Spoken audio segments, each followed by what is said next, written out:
In the days when the judges ruled, there was a famine in the land. So a man from Bethlehem in Judah, together with his wife and 2 sons, went to live for a while in the country of Moab. The man's name was Elimelech, his wife's name was Naomi, and the names of his 2 sons were Mahlon and Chilion. They were Ephrathites from Bethlehem, Judah, and they went to Moab and lived there.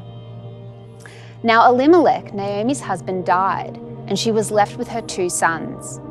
They married Moabite women, one named Orpah and the other Ruth. After they had lived there about 10 years, both Mahlon and Chilion also died, and Naomi was left without her 2 sons and her husband.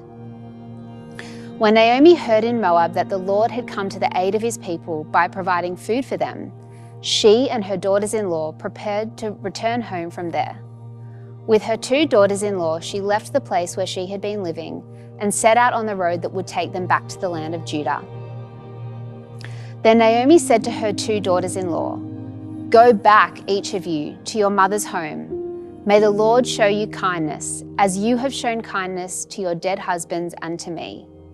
May the Lord grant that each of you will find rest in the home of another husband." Then she kissed them goodbye, and they wept aloud and said to her, "We will go back with you to your people."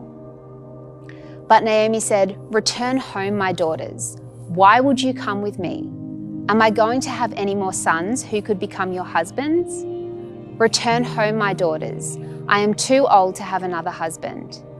Even if I thought there was still hope for me, even if I had a husband tonight and then gave birth to sons, would you wait until they grew up?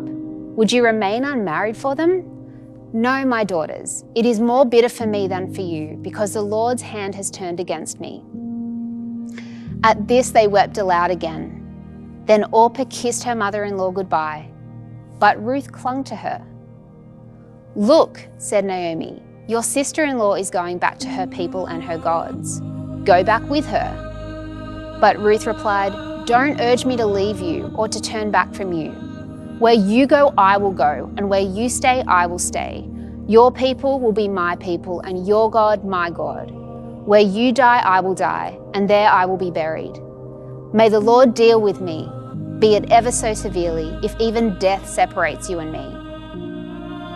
When Naomi realized that Ruth was determined to go with her, she stopped urging her. So the 2 women went on until they came to Bethlehem.